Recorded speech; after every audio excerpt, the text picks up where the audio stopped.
PM ने लिखा कि 50 वर्षों से भी अधिक समय से किसी भारतीय प्रधानमंत्री की यह पहली गुयाना की यात्रा होगी।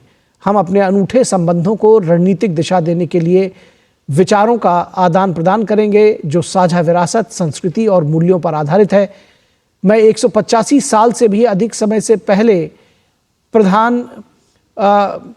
पुराने भारतीय प्रवासियों को भी अपना सम्मान अर्पित करूंगा और गुयाना की संसद को संबोधित करूंगा। इस यात्रा के दौरान मैं कैरिबियाई साझेदार देशों के नेताओं के साथ दूसरे भारत कैरिकॉम शिखर सम्मेलन में भी शामिल होऊंगा। हम हर मुश्किल समय में एक साथ खड़े रहे हैं। शिखर सम्मेलन हमें ऐतिहासिक संबंधों को नवीनीकृत करने और नए क्षेत्रों में अपने सहयोग का विस्तार करने में सक्षम बनाएगा। तो डिपार्चरिंग स्टेटमेंट, प्रधानमंत्री का डिपार्चर स्टेटमेंट पढ़ा सुना। प्रधानमंत्री ने इसको एक्स पर पोस्ट किया और 3 देशों की यात्रा पर रवाना हो गए प्रधानमंत्री नरेंद्र मोदी।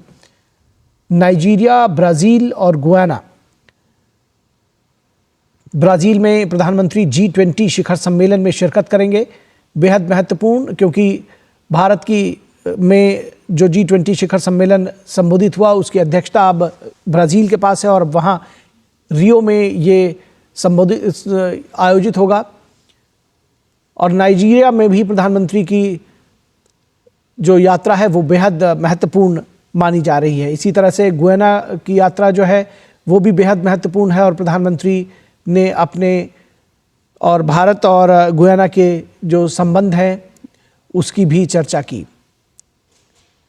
तो प्रधानमंत्री नरेंद्र मोदी नाइजीरिया, ब्राजील और गुयाना की 5 दिवसीय यात्रा के लिए रवाना हो गए हैं। 17 वर्षों में किसी भारत के प्रधानमंत्री की पहली नाइजीरिया यात्रा है। नाइजीरिया में भारतीय समुदाय को भी संबोधित करेंगे प्रधानमंत्री नरेंद्र मोदी। आज से 3 देशों की यात्रा पर है। 5 दिवसीय यह यात्रा है। नाइजीरिया, ब्राजील और गुयाना की यात्रा के लिए रवाना हुए हैं। यात्रा के पहले चरण में प्रधानमंत्री नाइजीरिया जाएंगे और नाइजीरिया, ब्राजील और गुयाना की ये 5 दिवसीय यात्रा बेहद महत्वपूर्ण मानी जा रही है। कई आयाम हैं इसके और कई महत्वपूर्ण मायने हैं।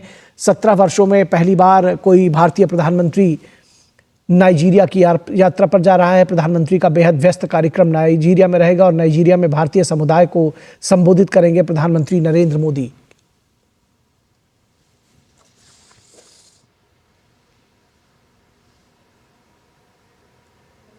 तो पहले चरण के लिए नाइजीरिया रवाना हुए हैं प्रधानमंत्री नरेंद्र मोदी।